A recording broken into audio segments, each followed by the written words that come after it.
सौभाग्य भक्त श्री विजय कुमार शकुंतला पाटनी, श्री जितेंद्र अर्चना पाटनी, श्री नितिन रीमा पाटनी, श्री नवीन उज्ज्वला पाटनी, विजय टायर वाले औरंगाबाद। सौभाग्य भक्त श्री सुधीर जैन, श्रीमती पूनम जैन मॉडल टाउन दिल्ली। सौभाग्य भक्त श्री रमेश चंद्र संयुक्ता जैन शाह, श्री राजीव बीना जैन शाह, खुशबू प्रेषिका दीप शाह मांडवी गुजरात। इस कार्यक्रम के पुण्यार्जक हैं सौभाग्य भक्त शीला जैन सपरिवार, अरुण, अनिल, सुनील, नितिन सपरिवार, कर्मपुरा दिल्ली। एडमो वैझायाणम एडमो लोही सभ्य साहुणम। जय बोलिए अनंतानंत सिद्ध परमेष्टि भगवानी की, देवादि विराट श्री आदिनाथ भगवानी की, देवादि विराट श्री शांतिनाथ भगवानी की, चित चमत्कारी चिंतामणि पारसनाथ भगवानी की, विश्व प्रभु महावीर भगवानी की, भक्तंबर महाराधना महोत्सव की, आचार्य श्री मान्यतुंग स्वामी जी महाराज की, आचार्य श्री आदिसागर जी महाराज की, आचार्य श्री महावीर कीर्ति जी महाराज की, आचार्य श्री सन्मति सागर जी महाराज की, आचार्य गुरुदेव सिद्धांत सागर जी महाराज की। जय बोलिए वाणियों की आचार्य गुरुदेव श्री सौभाग्य सागर जी महाराज की। जय करा गुरुदेव का, जय करा गुरुदेव का। महानुभाव, बसंत आता है तो प्रकृति मुस्कुराने लगती है। बसंत आता है तो प्रकृति मुस्कुराने लगती है। लड्डू आता है तो बच्चे मुस्कुराने लगते हैं। बसंत जब आता है तो प्रकृति मुस्कुराने लगती है, लड्डू आते हैं, मिठाई आती है तो बच्चे मुस्कुराने लग जाते हैं। मन मांगी चीज मिल जाती है तो हमारा तन मन मुस्कुराने लग जाता है। बसंत आता है तो मात्र प्रकृति मुस्कुराती है, मिठाई आती है तो बच्चे लोग मुस्कुराते हैं, मन मांगी चीज मिलती है तो हमारा तन मन प्रसन्न होता है। लेकिन जब संत आते हैं तो प्रकृति, खुशी, मिठाई सब के सब एक साथ में मुस्कुराने लग जाते हैं। सारा का साम मुस्कुराहट आ जाती है। महानुभाव, दो चीज हैं, एक है मुस्कुराहट और एक है उदासी। जीवन में मुस्कुराहट जो है वह हर किसी के पास में है, लेकिन मुस्कुराता कोई कोई। उदासी सबकी दास है, लेकिन कोई उसको दास बनाकर रखता है और कोई उसको अपना मालिक बनाकर रखता है। जो उदासी को दास बनाकर रखते हैं वह हमेशा मुस्कुराया करते हैं, और जो उदासी को मालिक बनाकर रखते हैं वह हमेशा उदास रहते हैं। तो आपको विचार करना है कि आपने उदासी को अपना दास बनाया है कि उदासी को अपना आपने मालिक बना रखा है। जो व्यक्ति जीवन में मुस्कुराहट को अपना साथी बना लेते हैं उनके पास में उदासी नहीं आ सकती। जिस प्रकार से जिस व्यक्ति ने अपने जीवन में गर्मी को अंगीकार कर लिया उसको ठंड नहीं मिलेगी, और जिसने ठंड को अंगीकार कर लिया उसको गर्मी नहीं मिलेगी। तो आप प्रसन्नता को स्थान दें, आप अपने जीवन में मुस्कुराहट को स्थान दें, मुस्कुराने के तरीकों को खोजें। आप उदासी में भी मुस्कुराने का प्रयास करें, लेकिन हम लोग मुस्कुराहट में भी उदासी ढूंढते हैं, रंग में भी भंग डालने का प्रयास करते हैं। अरे मजा तो उस चीज में है कि जहां पर सारे लोग उदास बैठे हुए हैं, जहां पर सारे लोग परेशान बैठे हुए हैं, जहां पर सारे लोग तकलीफ में हैं, वहां पर जाकर एक ऐसी बात कर जाओ कि प्रसन्नता आ जाए। वहां पर जाओ तो ऐसी बात करो कि जहां पर प्रसन्नता आ जाए, वहां पर जाओ तो आप देखोगे कि आपके जीवन में कल्याण हो जाएगा। ये आप लोग जो चेहरे को एक दूसरे को देखकर मुस्कुराते हो तो ये जरूरी नहीं है कि ये अंतरंग की मुस्कुराहट है, ये तो दिखावे की मुस्कुराहट भी हो सकती है, ये तो एक व्यवहारिकता का भी मुस्कुराना हो सकता है, यह तो मात्र एक औपचारिकता निभाना है इसलिए मुस्कुराना हो सकता है। ध्यान रखना, एक बात जीवन में गांठ बांध के रखिए कि जीवन में सब कुछ मिल जाएगा, जीवन में बहुत कुछ मिल जाएगा, लेकिन अपने होठों पे मुस्कुराहट लाने के लिए आपको ही प्रयास करना पड़ेगा। आप ही वो शख्स हो जो अपने होठों पर मुस्कुराहट ला सकते हो। लोग तरह तरह से मुस्कुराने वाले काम करेंगे, लोग तरह तरह से रंगमंच दिखाएंगे, लोग तरह तरह से नाटक दिखाएंगे, नट आदि अपने तरह तरह से बातों को दिखाएंगे, लेकिन यदि आपके अंदर मुस्कुराहट होगी तो आप मुस्कुराहट लाने का प्रयास करोगे। आप विचार करें कि कहीं पर बड़े हास्य व्यंग्य चल रहे हैं, लेकिन आपके मन में चिंता है, तो कितना भी हास्य व्यंग की चलता रहे, कितने भी हास्य चुटकुले चलते रहे, लेकिन आपके चेहरे पर मुस्कुराहट आ ही नहीं सकती। क्यों? क्योंकि आपने उदासी को अपने पास बैठा लिया। अरे आप एक काम में एक काम करिए ना, मुस्कुराने के समय मुस्कुराइए और उदासी के समय भी मुस्कुराने का प्रयास करिए। बहुत सारे लोग होते हैं। एक बार मेरा किसी तीर्थ पर जाना हुआ, तो तीर्थ क्षेत्र पर मैंने देखा कि एक बुजुर्ग दंपत्ति बैठे हुए थे। मैंने उनसे कहा कि आप भी भोजनशाला में भोजन कर लीजिए। उन्होंने कहा महाराज जी हम लोग भोजनशाला में बैठकर भोजन नहीं कर सकते। मैंने होगा कोई बात। मैं थोड़ा सा आगे बढ़ा, मन में विकल्प आया, इतने बुजुर्ग लोग हैं, भोजनशाला में बैठकर क्यों भोजन नहीं कर सकते। मैं वापस गया, मैंने पूछा कि आप भोजनशाला में जाकर भोजन क्यों नहीं कर सकते।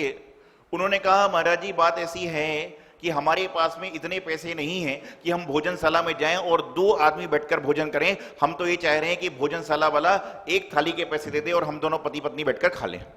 होता ना, यदि आप भोजनशाला में जाओगे, होटल में जाओगे तो आपको 3 प्लेट लेना पड़ेगी, और यदि आप घर लाकर आओगे तो 1 प्लेट में 3 लोग खा सकते हैं। ये पैसे की बात नहीं है, ये समझदारी की बात है कि आप वहां पर जब होटल में जाओगे 2 साल का बच्चा भी जाएगा, उसकी भी प्लेट आएगी, और घर पर आओगे तो 1 प्लेट में 4 लोग आराम से खा सकते हैं। ये सीख वाली बात जो मैं आपको बता रहा हूं। तो मेरे साथ में जैसे लोग होते हैं, मैंने इनसे कहा कोई बात नहीं, भोजनशाला छोड़ो, चौके से इनको भोजन ला के दो, इनको कराओ भोजन। तो जब भोजन आया, गरम रोटी दाल सब्जी लाए गए, तो मैंने देखा पत्नी कौर करके भोजन को पति से कह रही है पहले आप करिए। पहले के जमाने में संस्कृति हुआ करती थी, आज भी हो सकती होती है कि पहले के जमाने में, आवाज आ रही है, पहले के जमाने में कहते थे कि जब तक पति भोजन ना कर ले जब तक पत्नी, आजकल तो करने के बाद बोलती भोजन करोगे क्या। तो मैं आपको बताना चाहता हूं कि व्यवस्था, अरे भैया लेकिन पहले जमाने जैसे पति भी तो नहीं रह गए तुम लोग। पत्नी की बात आती बड़े लोग हंसते, लेकिन पहले जैसे पति भी तो नहीं रह गए सारे। तो मैं आपको बताना चाहता हूं कि वहां पर जब बात चली तो मैंने देखा कि उसने पहले पति को भोजन दिया। मेरे सोचा संस्कृति होगी। मैंने कहा बहन जी काम करिए, जो हमारे साथ का भाई है वह आप लोग को परस देगा, आप लोग 2 भोजन नहीं बोले महाराज, बस आपने इतना कर लिया, धन्यवाद, बस आशीर्वाद दीजिए। मेरे मन में विकल्प आया कि हो सकता है दोनों कभी साथ में नहीं खा पाते हो। मैंने कहा एक परस देगा आदमी, कोई बात नहीं। नहीं बोले महाराज जी बस बस आपकी बड़ी कृपा हुई, आपने ऐसा वैसा। मैं चल पड़ा, लेकिन फिर मेरे मन में विकल्प आया कि नहीं, इनको आज साथ में खिलाऊंगा। मैं वापिस आया, मैंने कहा आप, बोले महाराज जी बस आप बार बार मत कहिए, वो अच्छा नहीं लगता है। मैंने कहा नहीं, मेरे तो मन में कि आपको खाना पड़ेगा। तो मैंने जब बार बार बात कही तो दादी जी ने कहा महाराज जी थोड़ा सा पास में आइए। मैं समझ गया कि थोड़ा साइड चाहती है, मैंने 2 लोगों को थोड़ा दूर कर दिया। बोले महाराज जी आपसे क्या छुपाना है। तो मैं सोचा अभी तक बताया क्या जो छुपाने की बात कर रही है। बोले आप लोग आते हैं मेरे पास, बोले महाराज जी आपसे तो मैं कोई बात छुपा नहीं सकता हूं। मैं उस आदमी को देखता हूं कि जिंदगी में तो पहली बार फेस टू फेस आ रहा है और बोले बात छुपा नहीं सकता हूं, आज तक बताई क्या बात है। तो उससे मैंने पूछा कि क्या हुआ। बोले महाराज जी बात ऐसी है कि हम लोग की उम्र 80 प्लस है। मैंने कहा उससे क्या मतलब है, 80 प्लस है तो क्या हुआ, हमारे संग में 80-80 साल के 2 लोग होते। बोले 80 प्लस की उम्र है, हमारे जो है दांत वांत सब गिर चुके हैं। अरे मैंने कहा तो ये तो कौर कर देगा, चूर के दे देगा, कोई बात नहीं है। बोले महाराज जी वो बात आप समझते क्यों नहीं हो। वो अपनी बात समझाना चाह रहा है, मैं अपनी बात समझना चाह रहा हूं। बोले आप समझते क्यों नहीं हो। मैंने पूछा क्या समझाना चाहते हो। बोले महाराज जी ऐसी बात है कि हमारे दांत वात गिर चुके हैं, हमारे पास में दांतों के 2 सेट थे, लेकिन आज गलती से 1 सेट घर पर रह गया और 1 ही सेट आया है। तो जब तक ये खा रहे जब तक मैं हवा कर रही हूं, और उसके बाद में मैं खाना चालू कर दूंगी और ये हवा करेगा। वो क्यों मुस्कुरा रहा है, दांत के चक्कर में। और हम सब सोच रहे हैं कि बड़ा प्रेम है, बड़ा ऐसा चलना है। महानुभाव जो भी है, बात यहां पर इतनी सी है कि मुस्कुराहट कैसे भी आए, मुस्कुराहट का तरीका खोजना चाहिए, प्रयास करना चाहिए कि यदि मान लो 1 दांत का सेट है तो झगड़ा नहीं हो रहा कि पहले कौन खाएगा। उन्होंने आपस में सामंजस्य बैठा लिया कि पहले तू खा ले भैया, उसके बाद मैं खा लूंगी, पहले मैं खा लूं फिर तुम खा लेना। ये यदि सामंजस्य आ गया जीवन में तो आपके जीवन का कल्याण हो जाएगा। यहां पर तो घर में 1 पेन आया नहीं, झगड़ा चालू, 1 लैपटॉप कंप्यूटर आया नहीं, झगड़ा चालू, 1 टेलीफोन आया नहीं, झगड़ा चालू। और एक टेलीविजन आया नहीं, झगड़ा चालू। थोड़ा सा सब्र रखो, थोड़ा सा मन को परिवर्तित करो, थोड़ा सा अपने विचारों को परिवर्तित करो। आप अपने थोड़े से मन को परिवर्तित करोगे, थोड़ों से अपने विचार को परिवर्तित करोगे, थोड़ा सा आप अपने स्थान से घूम जाओगे। उत्तर से दक्षिण तक जाने के लिए आपको कोई लंबा चौड़ा घूमने की जरूरत नहीं है, आपको मात्र अपने आप को बदलना है। उसी प्रकार से उदासी से प्रसन्नता की ओर आना है, तो आपको कुछ भी नहीं करना है, बस उदासी को अपना दास बना लो और प्रसन्नता को अपने पास में रख लो। जीवन में कभी उदासी आएगी नहीं। अरे प्रसन्न रहने का मौका खोजो ना। उदास जहां पर महफिल खामोश है, जहां पर महफिल गमगीन है, जहां पर महफिल में एकदम निराशा भरी है, वहां पर इस तरह की बात करो कि लोगों के प्रसन्नता आ जाए। अरे एक बात ध्यान रखना, दुनिया में रोज हजारों लोगों को देखते हैं, लेकिन कुछ लोग ऐसे होते हैं जिनको देखकर हमारे चेहरे पर प्रसन्नता आती हो, चाहे वह दिखावटी क्यों ना। अंतरंग से भी प्रसन्न होने का प्रयास करो, बहिरंग से तो पूरी दुनिया प्रसन्न होती है। आपने एक चीज देखी होगी, आपने अपने घरों में, घर के बाहर, पार्कों में जानवरों को रोते हुए देखा होगा। आवाज आती है बिल्ली कुत्ते आदि की, आपने जानवरों को रोते हुए देखा होगा, लेकिन आज तक आपने कभी किसी जानवर को हंसते हुए नहीं देखा। परमात्मा ने रोने की व्यवस्था तो सारे जानवरों को दी, सारे त्रियंचों को दी, सारे मनुष्यों को दी, लेकिन परमात्मा ने प्रसन्न होने का अधिकार मात्र इंसान को दिया कि रोने का अधिकार तो दुनिया में सब लोगों को है, लेकिन प्रसन्न होने का अधिकार मात्र इंसानों को, मनुष्यों को है। तो विचार करें कि कम से कम जो हमारा अधिकार है उसको तो हम लेने का प्रयास करें। जो हमारा अधिकार है प्रसन्न होने का, उसमें हम प्रसन्न होने का प्रयास तो करें। अरे क्यों छोटी छोटी बातों पे नाराज होना बंद करो, प्रसन्नता अपने आप आ जाएगी। छोटी छोटी बातों पर उदास होना समाप्त करो, प्रसन्नता अपने आप आ जाएगी। छोटी छोटी बातों में दिमाग इधर उधर लगाना बंद करो, प्रसन्नता अपने आप आ जाएगी। क्योंकि एक समय में व्यक्ति एक काम कर सकता है, एक समय में व्यक्ति एक काम करता है। यदि एक समय में दो काम करेगा तो गड़बड़ पक्की है, गड़बड़ी पक्की है। आप सोचिए कि आप यहां पर बैठे बैठे पूजा भी कर रहे हो और मन में संकल्प विकल्प आ रहा है कि भाई मुझे तो यहां से निकलना चाहिए। घर पे बैठे हो और वहां पर बैठे बैठे संकल्प विकल्प आ रहा है। ध्यान रखिएगा, आप एक समय में एक काम करने का प्रयास करो तो बचे हुए समय में दूसरा काम अपने आप हो जाएगा, दूसरा काम अपने आप हो जाएगा। लेकिन हम लोग क्या करते हैं, अपने जीवन में जो प्रसन्नता की वस्तु है, जो मुस्कुराहट की वस्तु है, उनको खोजने का प्रयास नहीं करते। अभी कौन सा महीना चल रहा है? भाद्रपद। भाद्रपद का महीना है और आज से तो वापिस एकम चालू हो गई। 32 दिन का जो पखवाड़ा चलता है 32 दिन के जो दिन चलते हैं सूर्य कारण जी के, आज से पुनः एकम चालू हो गई। और मैं अक्सर लोगों से कहता हूं कि भाद्रपद के महीने में क्या मत करना, बोलिए क्या मत करना। आप सब तो धार्मिक सज्जन आदमी हो, आप क्या जानोगे। भाद्रपद के महीने में जमी कंद मत खाओ, रात्रि भोजन मत करो, बाहर की वस्तु मत खाओ, बाहर की वस्तु मत पियो। हर बार आप मजबूरी में करते थे, इस बार तो चाहे के भी खाने जाओ तो मुश्किल है मिलना, और खा मत जाना। गलती से खा के आ गए तो 10 दिन तक घर वाले डर डर के रहेंगे।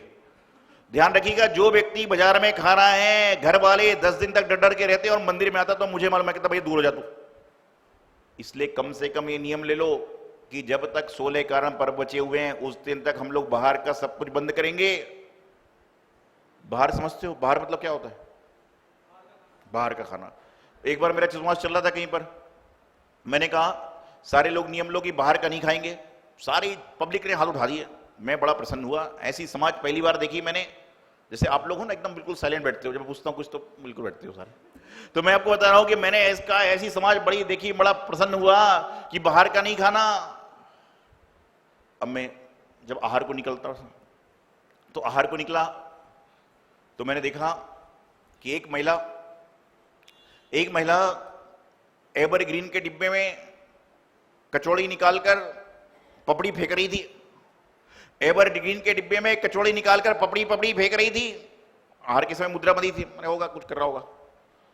फिर जब मैं आहार से लौट कर आया तो मुझे ध्यान आया कि इसने भी तो हाथ उठाया था बाहर का नहीं खाना, इसने भी तो हाथ उठाया था बाहर का नहीं खाना। तो मुझे लगा हो सकता है पहले के जमाने में होता था, शादी ब्याह में लोग जाते थे तो बाजार के डिब्बे होते थे और सामान घर का पैक होता था, हो सकता है ये व्यवस्था हो। फिर मैंने उसको पूछ लिया, मैंने कहा बहन जी आपने उस दिन, अरे बोले महाराज जी मैंने क्या, मेरे पूरे परिवार ने हाथ उठाया है। मैंने कहा वाह क्या धर्म है। फिर मैंने उससे पूछा कि आप बाहर का, बोले महाराज जी मैंने क्या, मेरे पूरे परिवार ने नियम लिया था कि बाहर का नहीं खाऊंगी, तो ये जो कचौड़ी में से पपड़ी, अरे बोले महाराज जी आपसे नियम लिया था बाहर का नहीं खाऊंगी, तो अंदर का मसाला तो खाने दो। आपने नियम दिया था कि बाहर का नहीं खाना, तो कचौड़ी की पपड़ी निकाल निकाल के फेंक रही हूं, अंदर का मसाला तो खा सकती हूं कि नहीं, अंदर का तो खाने की छूट है। विचार करिए क्या हो रहा है। विचारणी बात यहां पर है कि मैंने कहा बाहर का नहीं खाना, मतलब ये होगी, इसलिए आजकल मैं कहता हूं बाजार का नहीं खाना, बाहर का नहीं कहता हूं बाजार का कहता हूं। पता चले कि भाई आदमी ले ले और समोसे के आलू अंदर खा रहा है, पपड़ी फेंके जा रहा है। तो जीवन में, अपने जीवन में उदासी को दास बनाएं, प्रसन्नता को पास में रखें, जीवन का कल्याण होगा, मोक्ष मार्ग प्रशस्त होगा। और आप सभी लोग आज यहाँ भक्तांबर जी का 45वें नंबर का जो काव्य रोग निवारण का है, निश्चित रूप से देखिए काव्य तो कोई भी हो, सभी जीवन में सुख शांति समृद्धि को लाते हैं, लेकिन भक्तांबर जी के जो 48 काव्य हैं उनकी अलग अलग महिमा है। आने वाले समय में आपको 48 दिनों में 48 काव्यों के बारे में समझाया जाएगा। तो आज आप सभी लोग जो विधान कर रहे हैं, विधान में बैठे हुए हैं, प्रवचन सुन रहे हैं, आप सभी का जीवन निरोगी हो, स्वस्थ हो, आप सभी दीर्घायु हो, यही मंगल शुभ भावना आचार्य गुरुदेव सिद्धांत सागर जी महाराज की। आचार्य गुरुदेव श्री सौभाग्य भक्त श्री विजय कुमार शकुंतला पाटनी, श्री जितेंद्र अर्चना पाटनी, श्री नितिन रीमा पाटनी, श्री नवीन उज्ज्वला पाटनी, विजय टायर वाले औरंगाबाद। सौभाग्य भक्त श्री सुधीर जैन, श्रीमती पूनम जैन मॉडल टाउन दिल्ली। सौभाग्य भक्त श्री रमेश चंद्र संयुक्ता जैन शाह, श्री राजीव बीना जैन शाह, खुशबू प्रेषिका दीप शाह मांडवी गुजरात। इस कार्यक्रम के पुण्यार्जक हैं सौभाग्य भक्त शीला जैन सपरिवार, अरुण, अनिल, सुनील, नितिन सपरिवार, कर्मपुरा दिल्ली।